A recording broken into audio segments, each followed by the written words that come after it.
Hello, this is Ko. Samsung's share in Japan is only 5%, and while Chinese brands such as Omi and Apple are gaining ground, Japanese consumers are quietly lowering their prices on Korean products. The Japanese attitude of choosing reliable products without having to speak out is the most terrifying trial for Korean companies. This time, I will describe this reality and cultural background from the perspective of a woman named Seon. Please watch until the end. My name is Suan. I am a woman in my 30s who was born in Seoul and usually works in marketing. I grew up surrounded by Samsung and LG home appliances since I was little, so I am proud of Korean technology. To be honest, I have a strong sense of rivalry towards Japan and have also received half-day education since I was a child. However, recently I have been conscious of Japan a lot at work, and I have mixed feelings. Today, I will talk about the reality that I actually saw in Japan. As I said this, I gradually opened up the complicated feelings that I had buried deep in my heart. I was reading the news with my smartphone in hand at a cafe in Seoul. The headline of the article read, Samsung Japan 5% share. The numbers alone seem like something to be proud of, but I was shocked when I read the details. Just 5%? That can't be true. According to the article, China's Xiaomi recorded a 359% year-on-year growth in the Japanese market, while its AIL maintained a stable 56% growth. Samsung, which is competing for the top spot in the world, has been completely abandoned in Japan. For a moment, I didn't want to believe it. In Korea, I was taught that Samsung was the world leader, so I naturally assumed that it was growing in popularity in Japan as well. But the reality was different. A few days later, I had the opportunity to visit Japan on a business trip. I decided to take the opportunity to see for myself the rejection.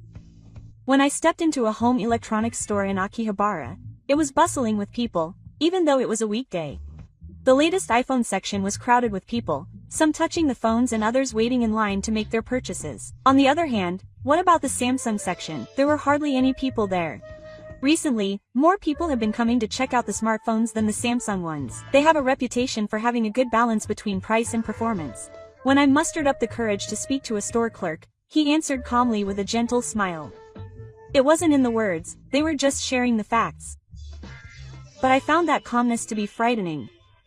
I could also overhear the conversation of Japanese customers nearby. After all, AIL and Japanese manufacturers are the most reliable. The Korean character is a bit, yeah, even if it's cheap, I'm worried about the quality and support. At that moment, something heavy fell on my chest. Japanese people choose products based on reliability rather than performance or price. If it's cheap, it sells. It's completely different from the Korean value system where flashy things stand out. Furthermore, I remembered an incident at the 2019 International Technology Exhibition. An LG executive stated with a smile that Japan was finished. In Korea, it was praised as a bold statement, but in Japan, it was perceived as arrogance. It may have been from that moment that Japanese people began to turn away from Korean products. I made excuses to myself. The Japanese are too shy to try new things. But the reality in front of me was different. Apple is also accepting it as normal. Only the Korean character is being quietly rejected. When I returned to the hotel at night and checked the Japanese message board, there were a list of reasons to avoid Korean products. The instructions were incomprehensible. I was worried about the warranty. It seemed fragile. None of the opinions were calm or emotional. They were just plain reasons not to choose it. That resonated heavily with me when I got home. Looking out the window, Tokyo's Neo was flashy, but there was no Samus advertisement in it. It used to adorn a huge advertising building, but now it was gone. It was as if Samus no longer existed in Japan. I was terrified from the bottom of my heart. More than the decline in numbers, it was the reality that they had lost trust in the hearts of the Japanese people. That was the biggest blow. A few days after leaving Seoul and coming to Japan, I wanted to know more about why Korean products were avoided in the Japanese market. One day, I met up with my college friend Maida, who lives in Japan, for the first time in a while. We were having a fun lunch, but something she said stuck in my mind.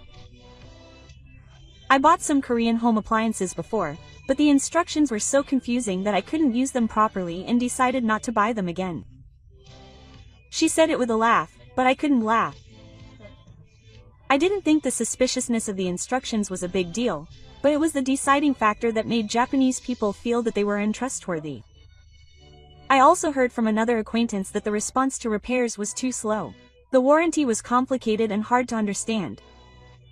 In Korea, people often just accept some inconvenience as it is cheap, but the Japanese are different. They never forget a single suspicious experience. They value not only the product itself, but also the sense of security that comes from after-sales service. At that moment, I suddenly remembered a foreign business expert talking about the term silent sanction. It doesn't mean shouting out loud or holding demonstrations. It's just quietly not choosing or buying. On the surface, it seems like nothing is happening, but in reality, it has a powerful effect that seeps out from the ground. This is much scarier than being yelled at. In fact, Samsung has been in the red in the Japanese market. If you watch the news, there are increasing reports of restara, and employees are losing their jobs one after another. There were also reports with photos showing that the outside of the factory in a rural area called Samsung-ji downtown is now a ghost town. It was once a symbol of employment that was the pride of the Korean economy. The moment it lost trust, it collapsed with a bang. Even if you look at Japanese message boards, all you see are calm and specific reasons. The support is too sloppy. Once you buy it, it's over. I'm worried about repairs and warranties. If the price is the same, I'd choose Japan or UPRO. There was hardly any emotion in the comments. Rather, it was a matter-of-fact consumer judgment, and that was the most terrifying rejection for Korea. In Korea, people have been confident because they are popular around the world and have the numbers to win. But what Japan is confronting us with is not that superficial momentum, but the reality that without trust, it is meaningless. I muttered softly as I looked down at the city from the hotel window. Losing trust is such a heavy thing. A silent, cold rejection. It was truly a terrifying punishment. While I was in Tokyo, I had a video call with my cousin, Yo. She was a 17-year-old high school student in Korea. She was obsessed with K-pop and was the kind of girl who would work all her part-time jobs to support her favorite idol. Did you hear, big sister? They said the concert at Tokyo Dome was cancelled again. It used to be so popular, but recently there haven't been any customers. I thought about what she said. I had heard it on the news, but hearing it from the younger generation made it even more real. I also knew that K-pop was being promoted as a national product. The South Korean government has positioned cultural exports as a pillar of soft power and has been spreading them around the world. But perhaps the more they are bullied, the more they turn off fans. In fact, when I looked online in Japan, I saw a lot of harsh opinions. If you can't decide, don't do a concert in Japan, a culture that is forced upon you by a national production. I've had enough. I just want to enjoy it purely. It's too businesslike. First, I took a deep breath. It's true that the atmosphere at live concerts in Korea has been changing recently. In the past, the entire venue would be filled with genuine passion, but now there was an atmosphere of acceptance of manufactured excitement. Furthermore, the popularity of mediocre dramas had reached its limit. If you open the Netflix rankings, Japanese anime and dramas are taking up all the joy, and Korean works are not as prominent as they used to be. When I told my friend about this, she replied with a sigh. I used to watch Kandori a lot, but lately I feel like it's become repetitive. In the end, it's just the same old love story over and over again, and it's not fresh. I was shocked by her words. In Korea, Kandori has been touted as the best in the world, but in reality, autumn has begun for overseas viewers. Looking back, the success of K-pop and Kandori was largely supported by temporary hype. It's true that the music and video works were highly polished, but behind the scenes, the government was pushing them. The message that Korea was leading the world was repeated repeatedly, imposing unreasonable expectations on fans. Japanese fans were sensitive to this. Even though they just wanted to enjoy the culture, the smell of politics and economics was scattered. When that happens, it immediately turns them off. For Japanese people, the most important thing about culture is whether it can be trusted. That's when I realized from the bottom of my heart. In Korea, they only pride themselves on popularity and number of views, but what's really important is to continue to be chosen. The reality happening in Japan was making this clear. K-pop and Hanryu were once shining cultures, but now that they've lost trust, they're quietly losing their luster. They're following the same path as Samsung smartphones. One day during my stay in Japan, I visited Akihabara again. Last time, I was shocked to see Samsung's sales floor being converted. but this time I wanted to properly observe how Japanese companies' products are received. The latest home appliance store had corners for Sharp, Sony, and Panasonic. What surprised me was that there were people everywhere. In particular, there were many young people gathered at the Sony smartphone accessories and headphones corner, trying them out. After all, Japanese products are less likely to break and have reliable warranties. Even if they are a little more expensive, products that can be used for a long time are ultimately a good deal. I felt a heavy weight in my chest when I heard those words. In Korea, it was common sense to compete on price and momentum. However, in Japan, reliability and a sense of security are the top priorities. What surprised me even more was when I saw a business-looking customer in Akihabara talking to a store clerk. If I were to buy company supplies in bulk, I would definitely choose Japan. The smoothness of repair and warranty transactions makes work much more efficient, and it has become much more reliable even for business use. In Korea, bulk purchases are often made with an emphasis on cost performance, but in Japan, quality is important. I realized that Korean manufacturers such as Samsung and LG had taken such perspectives too lightly. On the other hand, when I opened the news in Korea, all I could see were gloomy reports. Samsung's questionable performance, restructuring, and the decline of the city known as Samsungji downtown. Places that were once bustling as Hakka streets have become shuttered streets and rental properties, with young people fleeing to other cities in search of food. Why is it like this in Korea, while Japan's numbers are increasing? That night, I looked up statistical data online. Japan's share of electronic devices is gradually increasing both domestically and internationally. In particular, in the parts sector, it has steadily regained its presence in the global market. No matter how much Korea emphasizes domestic production, reactionary materials and precision parts cannot exist without Japan. When Japan tightened its export controls in 2019, Korea loudly proclaimed that it could immediately start domestic production. However, 5 years later, no fundamental solution has been found. Small and medium-sized enterprises have been forced into bankruptcy, and the reality that Korea has no choice but to rely on Japan has been reinforced. I thought about it again. Korea was shouting that it had surpassed Japan, but behind the scenes, it can't make anything without relying on Japanese technology. This is truly the reality of 2 o'clock. Furthermore, news of Japanese companies' sales growth was being shared one after another on SNS. In the end, Japan's technical capabilities are strong. While Korea is making a fuss, Japan is silently increasing its numbers. Reading that made my heart ache. In Korea, only the boasted successes are reported.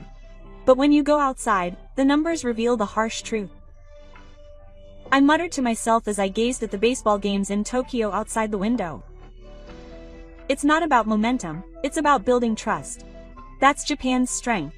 In Korea, no matter how loud you shout, if you don't build trust, you won't be chosen. In Japan, on the other hand, if you don't shout, you'll naturally be chosen if you have trust. That difference was clearly evident in the current market. On the last day of my stay in Japan, I came across a news story that was a big topic of conversation online. It was about a large-scale concert featuring Korean idols being held at the National Stadium. But what surprised me was that the name of the popular Japanese idol group Snowman was on the list of performers. What about Japanese idols? What's going on here? Korean media proudly reported that they were going to have Japanese idols make a special appearance. However, the reaction was completely opposite outside the Japanese internet. They probably included Snowman because they couldn't attract customers with just Korean groups. It seems like they're just being used. If that's the case, then they shouldn't have done it in Japan in the first place. The barrage of comments never stopped. The more condescending the Korean side reported, the stronger the opposition from Japanese fans became. In fact, it was clear when you looked at the numbers. Korean idols alone would not sell enough tickets to fill the venue. That's why they added a popular Japanese group. Japanese fans calmly saw through this fact. That night, I overheard a conversation between several Japanese fans in the hotel lobby. They're not interested in Korean idols because Snowman is performing. That's right. Why do we have to conform to Korea when the Japanese alone are exciting enough? It made my heart ache. In Korea, Japanese people were thought to be crazy about K-pop, but the reality was different. What Japanese fans wanted was a concert centered around Japanese idols. Furthermore, if you look at social media, there was a storm of criticism. In the end, it was an attitude of putting it out on the grass when it would be impossible to fill the venue without relying on Japanese popularity. If they're going to take advantage of us, they should not hold concerts in Japan anymore. The words were cold, but the true feelings behind them were consistent. Japanese people hate being taken advantage of the most. I quietly opened my notebook and started writing down my thoughts from this stay. Samsung's Japanese specifications have fallen to just 5%. LG's arrogant remarks have destroyed trust. Product quality and poor support have led to silent sanctions. K-pop and Pandora have been used as tools of nationalism, and fans have turned away. And as symbolized by the snowman smoking scandal, Korea cannot thrive without capitalizing on Japan's popularity. The reality: without trust, both numbers and culture will collapse. I muttered quietly as I gazed out the window at the city of Tokyo. Japan doesn't make loud noises. They simply choose quietly and reliably based on trust. The accumulation of these efforts has brought companies and culture to life, creating a decisive difference from Korea.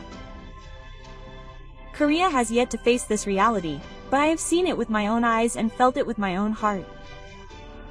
I will no longer trust based on momentum alone. There is no future unless trust is regained. Various opinions have been expressed by people overseas on this topic, so I would like to introduce some of them.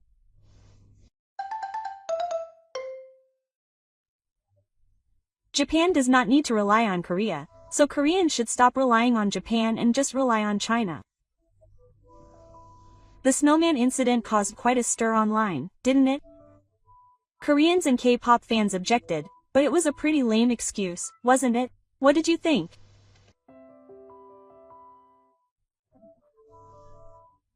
Starting with Samsung's declining vision, quality issues, the cooling of the culture's enthusiasm, and the commotion surrounding Snowman's appearance, it was all a retreat from Korea, which had lost trust, and Japan, which values trust.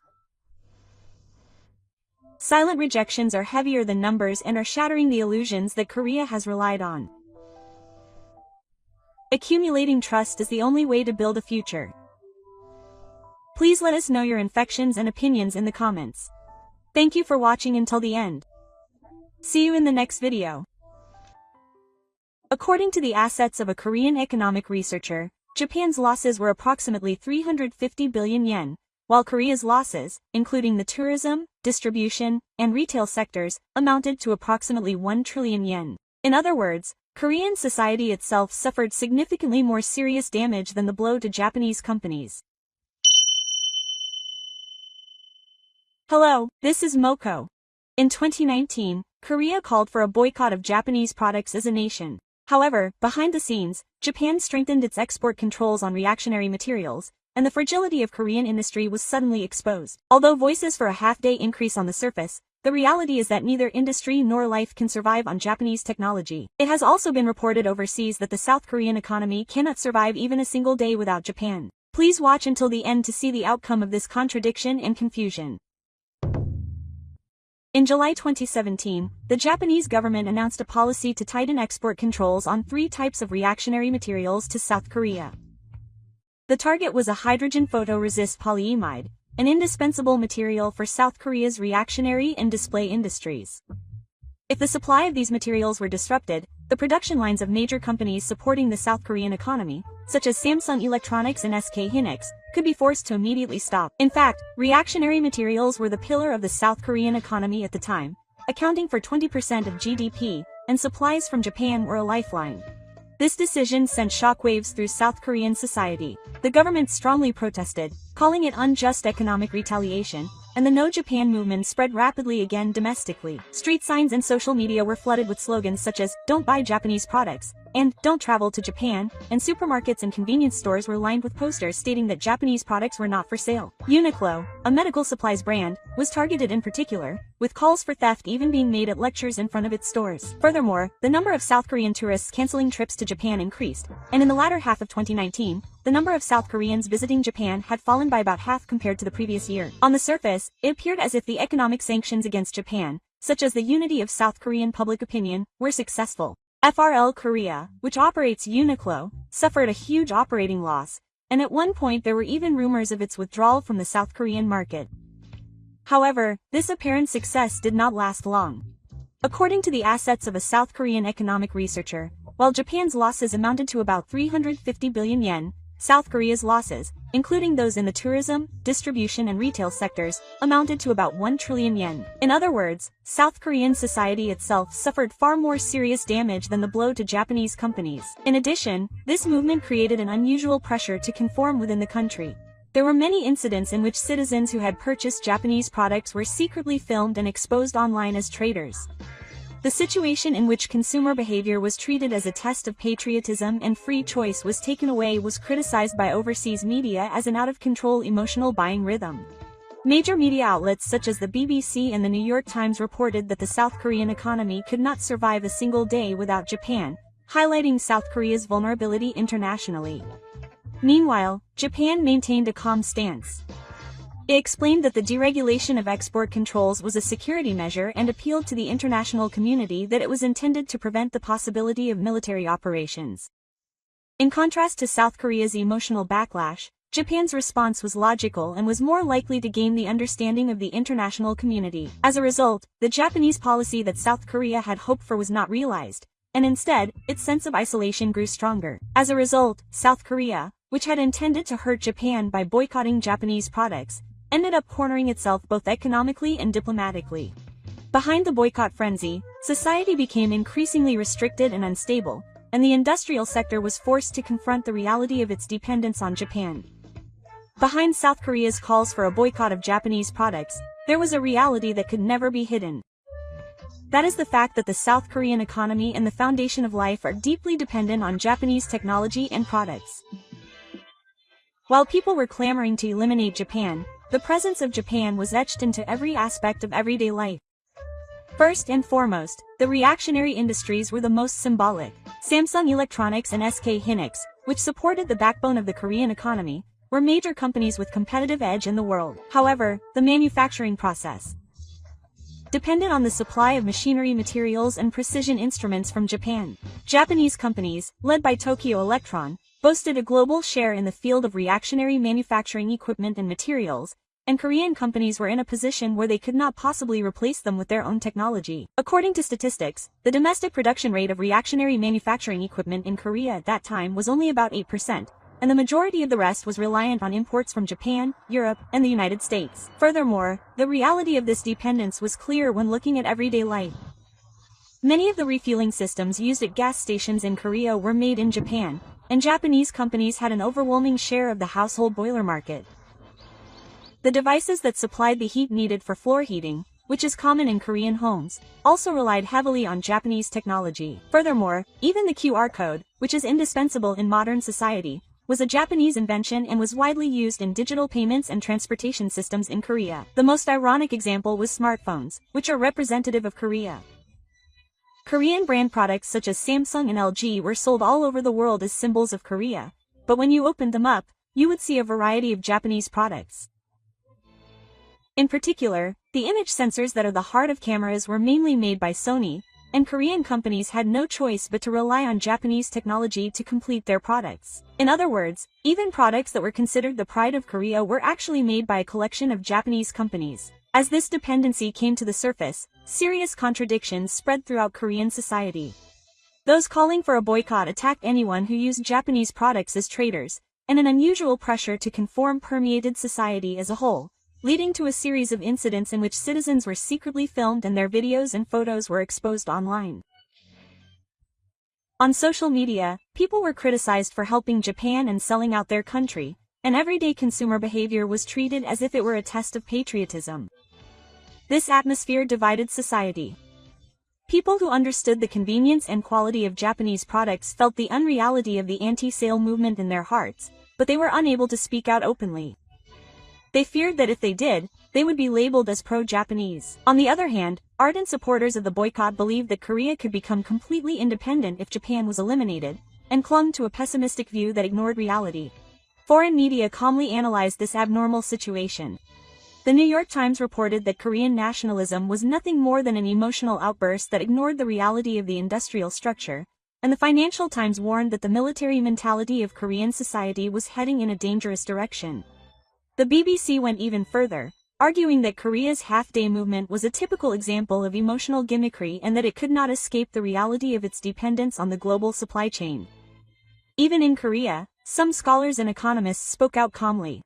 They pointed out that while Korea was still clinging to the illusion of eliminating Japan, it would be replaced in international competition, and called for the country to face the reality that it could not immediately replace Japan in terms of technology and industry. However, these voices were drowned out by the enthusiastic public opinion. Contradictions also grew in the political arena. While the government publicly advocated breaking away from dependence on Japan, it was secretly working to secure a supply of Japanese-made materials and parts. In particular, reactionary industries were the lifeblood of the Korean economy, and it was clear that the entire country would be in crisis if imports from them were cut off. Therefore, the government had no choice but to adopt a dual stance, seeking dialogue with Japan on the surface while continuing to appeal to the people that they could stand up on their own. Ultimately, the illusion that Japan could be completely eliminated, which had spread throughout Korean society, created a huge gap with reality. A contradictory society existed in which both calls for a boycott and the fact of dependence on Japan existed simultaneously. This cast a serious shadow over economic policy and the lives of the people. The lesson that this contradiction taught Korea was clear. A country's economy and industry cannot be driven by emotional arguments, and it is impossible to overturn an international supply chain that has been built up over many years in a short period of time. Faced with Japan's export control measures, the Korean government and industrial associations immediately put up the sign of being a domestic producer. While an emotional boycott movement was sweeping society, a calm sense of crisis was spreading in the political and industrial sectors. The urgent recognition that the national economy would collapse if things continued as they were became the driving force behind the internationalization policy. First, the government revised the Special Act on Materials, Parts and Equipment in 2019 and expanded its scope of application. This significantly strengthened support for companies involved in the development and production of materials and equipment. A large amount of R&D funds were invested from the national budget, and the Ministry of Trade, Industry and Energy set a bold goal of breaking away from dependence on Japan within 10 years. Furthermore, to promote investment by private companies, preferential tax treatment and regulations were implemented, and a system was established to involve a wide range of players from startups to large corporations. Korea's leading conglomerates were positioned at the center of this production. Companies such as Muse Electronics, SK Hynix, and LG Display participated in the domestic production program in earnest at the request of the government. They established new facilities in addition to their existing research institutes and advanced technology development in collaboration with public research institutions and universities. In particular, researchers from Seoul National University, Korea Institute of Science and Technology, and Korea University of Science and Technology participated in the national project and attempted to domestically produce reactionary materials.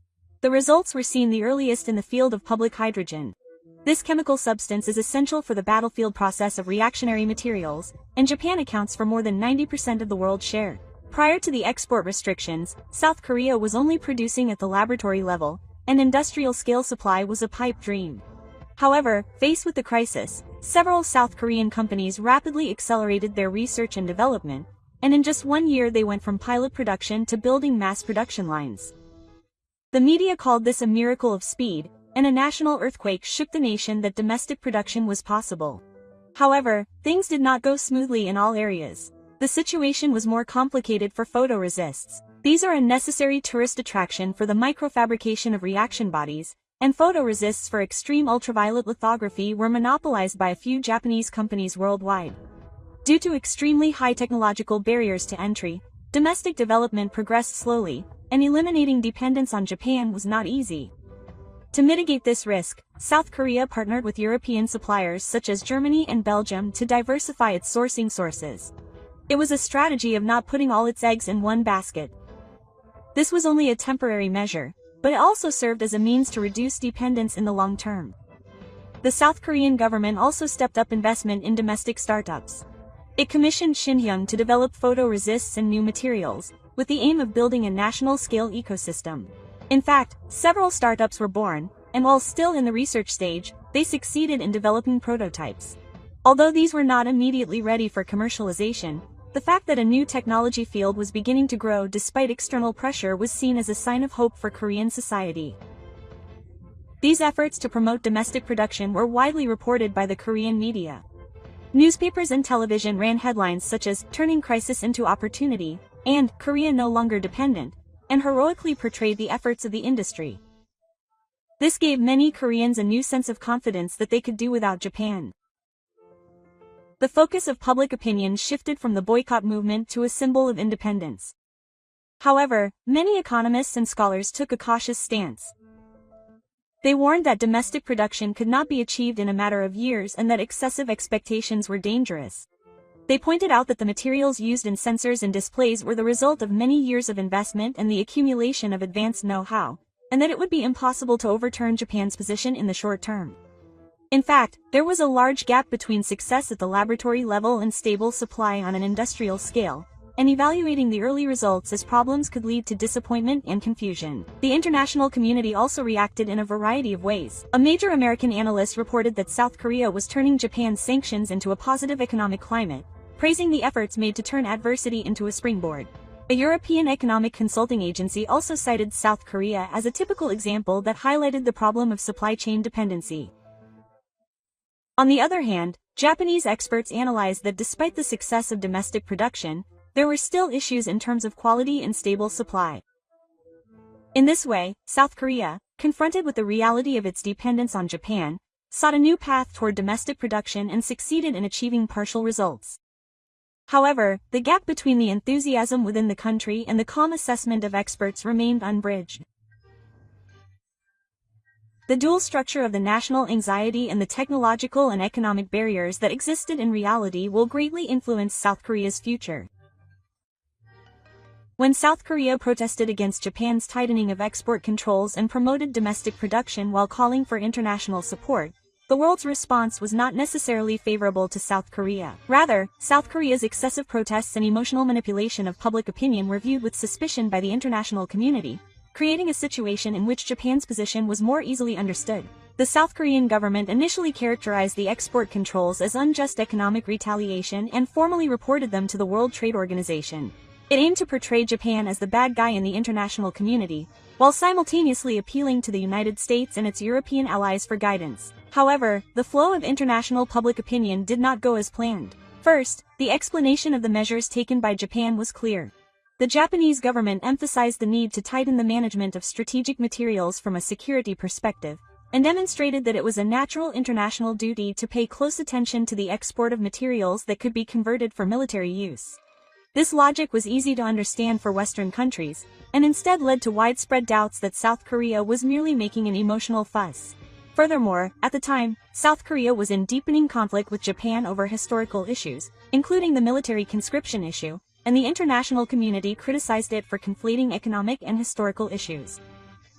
Even at the EO meeting, there were scenes where South Korea claimed that Japan had not apologized historically, giving the impression that it was relying on emotion rather than economic rationality. As a result, other countries distanced themselves from South Korea's claims and came to support Japan's explanation that it was strengthening its security controls. South Korea's appeal for successful domestic production was also taken lightly by international experts.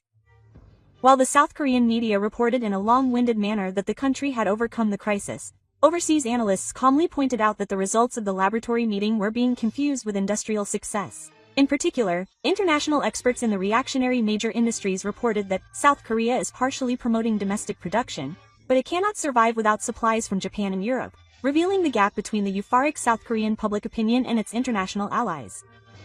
Meanwhile, Japan's international reputation was improving in a paradoxical manner during this period.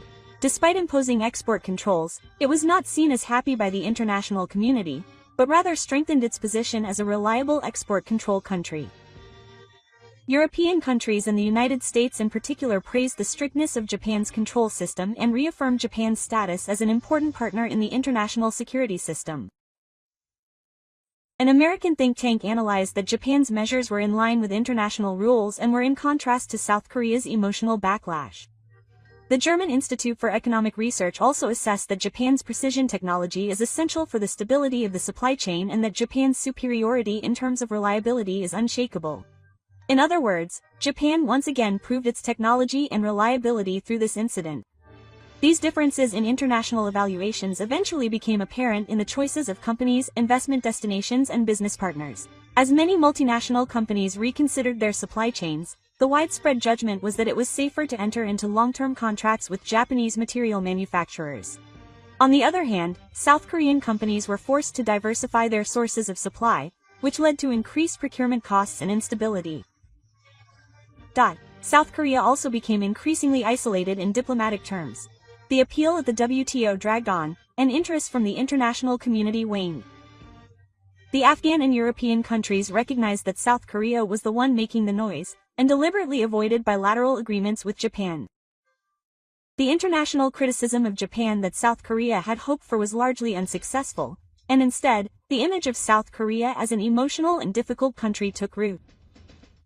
What became clear during this period was the importance of trust in the international community.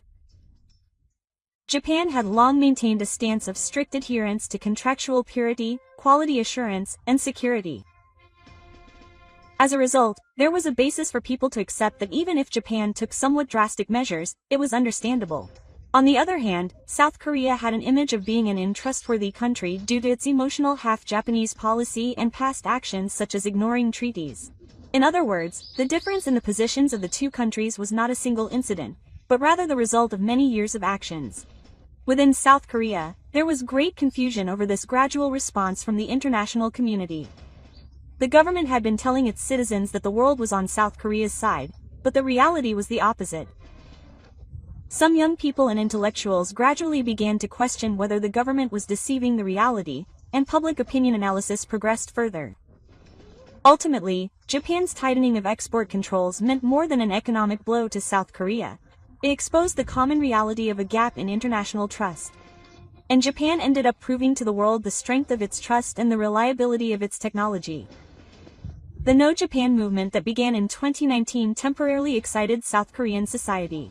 Japanese products disappeared from supermarkets and convenience stores, and anti-Japan slogans echoed in tourist areas. The government and the media also backed off from the movement, and the image of South Korea as a country that would not bow to Japan permeated the entire country. However, after a few years, the movement quietly and steadily lost its power.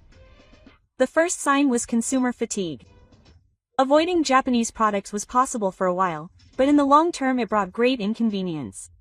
Korean housewives unanimously stated that alternatives were of poor quality and ended up costing more, and young people also expressed stress and dissatisfaction at not being able to buy their favorite brands.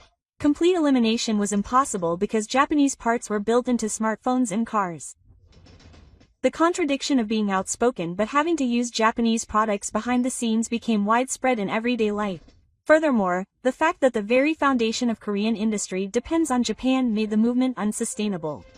The fact that Japanese materials and devices are indispensable in the fields of sensors and displays became known not only to experts but also to the general public, and the harsh reality that Korea could not survive without Japan, no matter how much emotion was expressed, permeated the consciousness. Although the attempts by domestic producers achieved some results, they did not achieve complete success, and instead resulted in a renewed recognition of the depth of Korea's dependence on Japan. Thus, within a few years, the boycott movement in the country had almost disappeared. The lectures that used to be held at Uniqlo stores were no longer held, and shoppers once again lined up.